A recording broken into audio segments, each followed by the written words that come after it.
ఇది మనకి last 2 years చేస్తుంటాం. ఎక్కువ పెన్సిల్ మీద బాగా అంటే పెన్సిల్ ఖర్చు లేదు మేడం, మనం మెటీరియల్ లేదు కాబట్టి పెన్సిల్ ఎక్కువ చేపిస్తుంటాను.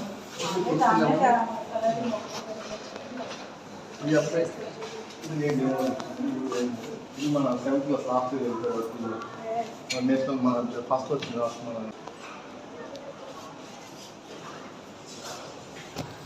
అదే మెటీరియల్ వస్తే మన కొద్దిగా ఈ చార్ట్స్ చాలా కాస్ట్ ఉంటుంది. అంటే లాస్ట్ టైం బండిని తెప్పించాం మన బడ్జెట్ బాగా కట్ చేస్తున్నది క్లాస్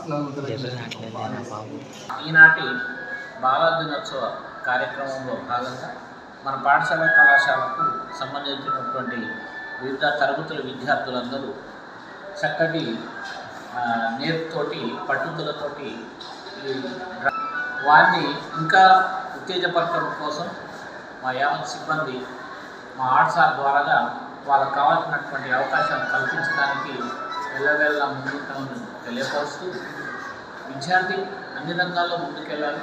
అందులో ప్రధానమైనది కళారంగాన్ని బాగా ముందుకు తీసుకెళ్లాలని మా అధికారుల యొక్క చొరవతోటి వాళ్ళు ఇచ్చేటటువంటి అవకాశంతో మా పిల్లల్ని ఇంకా ముందుకి తీసుకెళ్ళడానికి వెళ్ళవేళ్ళ ప్రయత్నం చేస్తాం. వాళ్ళకి ఎలాంటి అవకాశాలు కల్పించడానికి ముందుంటామని వాళ్ళకు కావాల్సినటువంటి మెటీరియల్ తెప్పేయడానికి సిద్ధంగా ఉంటామని తెలియపరుస్తూ ఇంకా విద్యార్థుల యొక్క భవిష్యత్తు బాగుండటం కోసం వెళ్ళవేళ్ళ ప్రయత్నం చేస్తామని కోరుకుంటూ ముగిస్తామని ధన్యవాదాలు.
నేను సెకండ్ బైపీసీ చదువుతున్నాను.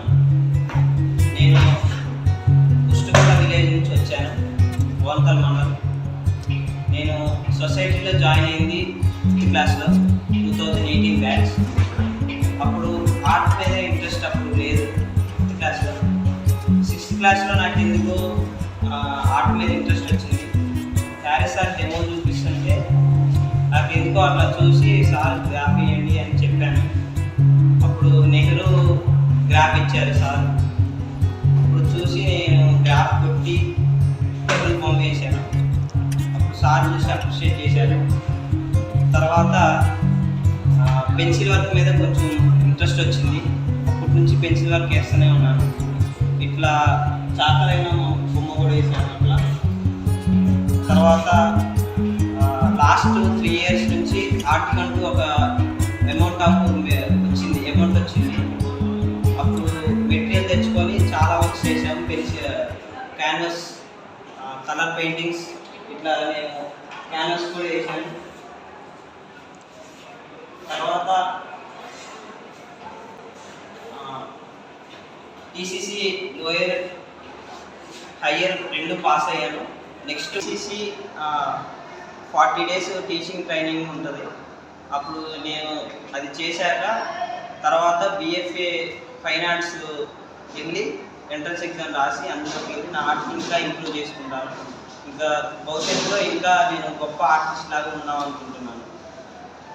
సొసైటీ నుంచి గత 3 సంవత్సరాల నుంచి ఆర్ట్ మెటీరియల్ ఎలా ఇస్తుందో అలాగే ఈ వచ్చే సంవత్సరాల్లో కూడా ఆర్ట్ మెటీరియల్ ఇస్తే పేద పిల్లలు ఇక్కడ ఉన్న వాళ్ళందరూ ఇంకా చాలా అద్భుతాలు ఆర్ట్లు చేసి కళాకారులు అందరూ బయటకు వస్తారు.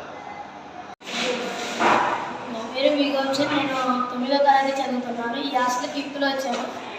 అందరూ డ్రాయింగ్స్ నేర్చుకుంటానే నేను సార్ కాడ చూస్తే డ్రాయింగ్స్ చూసి బొమ్మలు వేసిన మా నాన్నగా నేర్చుకుంటే చూసాను సార్ ఎట్లా వచ్చిందని. అయితే నేను భవిష్యత్తులో డ్రాయింగ్స్ ఇంకా ఎగ్జామ్స్ రాసి పైన శాస్త్రంలో బాగా చదువుకొని డ్రాయింగ్స్ వేసి భవిష్యత్తులో ఆర్టిస్ట్ అవుతాను అనుకుంటున్నాను. నా పేరు Keshamurthy Kumar from 6th A section 24.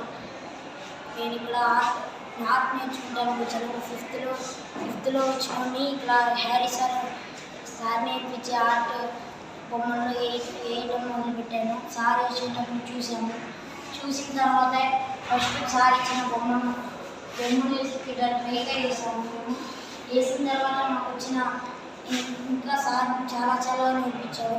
Dry plasters, oil plasters, poster colours నేర్పించారు సార్. నేను వచ్చిన దానిలోనే నాకేమీ ఆర్ట్ అంటే అసలు ఏమిటో తెలియదు. సార్ నేర్పించిన తర్వాత చిన్నగా ఇంప్రూవ్ అయ్యి ఇలా బొమ్మలు వేసాను. అందరికీ నమస్కారం. నా పేరు సుధాకర్. ఇక్కడ ముదిగొండలోని జేఏగా వర్క్ చేస్తున్నాను గత 4 సంవత్సరాల నుంచి. సో ఇక్కడ మనం అబ్జర్వ్ చేస్తే ఆర్ట్ విషయాల్లో పోతే స్పెషల్లీ అన్ని సబ్జెక్టుతో పాటుగా Telugu, Hindi, English, science, social, మ్యాథ్స్తో పాటుగా ఆర్ట్ కూడా ఇక్కడ ప్రత్యేకమైన స్థానాన్ని నిలుచుకుంది. ఎస్పెషల్లీ మా గుంట్లలోని ముదిగొండలోని పిల్లలకి దీని మీద చాలా ప్యాషన్ ఎక్కువగా, పిల్లల్లో కూడా లెర్నింగ్ యాటిట్యూడ్ అనేది బాగా ఉంది. వాళ్ళ ఖాళీ టయాన్ని జనరల్గా ఖాళీగా ఉంటే ఆడుకోవాలనో పడుకోవాలనో ఏదో చేస్తారు. కానీ బాగా పిల్లలు ఏంటంటే టైం దొరికిందంటే వాళ్ళు ఒక ఆర్ట్కి ఎక్కువ ఇంపార్టెన్స్ ఇస్తూ ఉన్నారు. ఇలా సోషల్ మీడియాలో కావచ్చు, లేకపోతే ఆన్లైన్ గేమ్స్ అని అవన్నీ మన పిల్లలు పక్కదారి పడుతూ ఉన్నారు. కానీ మా గుంటూరులో రెసిడెన్షియల్ స్కూల్లో ఆర్ట్ మీద ఉన్నటువంటి మాకు ఆర్ట్ సార్ చాలా ఇనిషియేషన్ తీసుకొని ఆ పిల్లల పట్ల అంటే వాళ్ళకి కేవలం ఈ ఆర్ట్ ఇక్కడే కాకుండా కేవలం అభిలాష కాకుండా వాళ్ళ ఫ్యూచర్లో కూడా మంచి ఇంకా ఉపాధి ఇవ్వాలి, చదువులు ఏదైనా రాణించలేని వాళ్ళు ఉంటే కూడా ఆర్ట్ విషయంలో వాళ్ళు ఉన్నతమైన స్థానంలో వెళ్ళాలని ఇక్కడ వాళ్ళు ప్రోత్సహించడం జరుగుతాము. ప్రిన్సిపల్ కానీ ఆ టీచర్ కానీ మిగతా టీచర్స్ అంతా కూడా పిల్లల్ని అన్ని రకాలుగా గైడ్ చేస్తున్నారు. ఆర్ట్ విషయంలో చాలా వాళ్ళంతా వాళ్ళే ఎలాంటి ప్రెషర్ లేకుండా ప్రశాంతంగా కూర్చొని వాళ్ళు ఆర్ట్ వేస్తూ ఉంటారు. దానికి కేవలం మాటలే కాకుండా మనం ఇక్కడ చూస్తూ ఉంటే ఈ ప్రతి ఒక్క బొమ్మ కూడా పిల్లల యొక్క స్వాస్థాలతో వాళ్ళు వేశారు. చాలా ఇష్టంగా చేశారు కాబట్టి ఆ చిత్రాలు చాలా జీవాన్ని పోస్తున్నట్టుగా ఉన్నాయి. సో ఇదంతా కూడా ఈ హార్డ్ వర్క్ అంతా కూడా ఆ పిల్లల యొక్క కష్టం, వాళ్ళ యొక్క ఇష్టంతో నడుపుతాము. ఇంకా ఫ్యూచర్లో ఈ పిల్లల్ని సైడ్ డైవర్సిస్ కాకుండా ఇంకా వీళ్ళని మనం ప్రోత్సహిస్తే వీళ్ళు స్టేట్ లెవెల్లో కానీ నేషనల్ లెవెల్లో కానీ వాళ్ళు మంచి ప్రైజ్ సంపాదిస్తారు.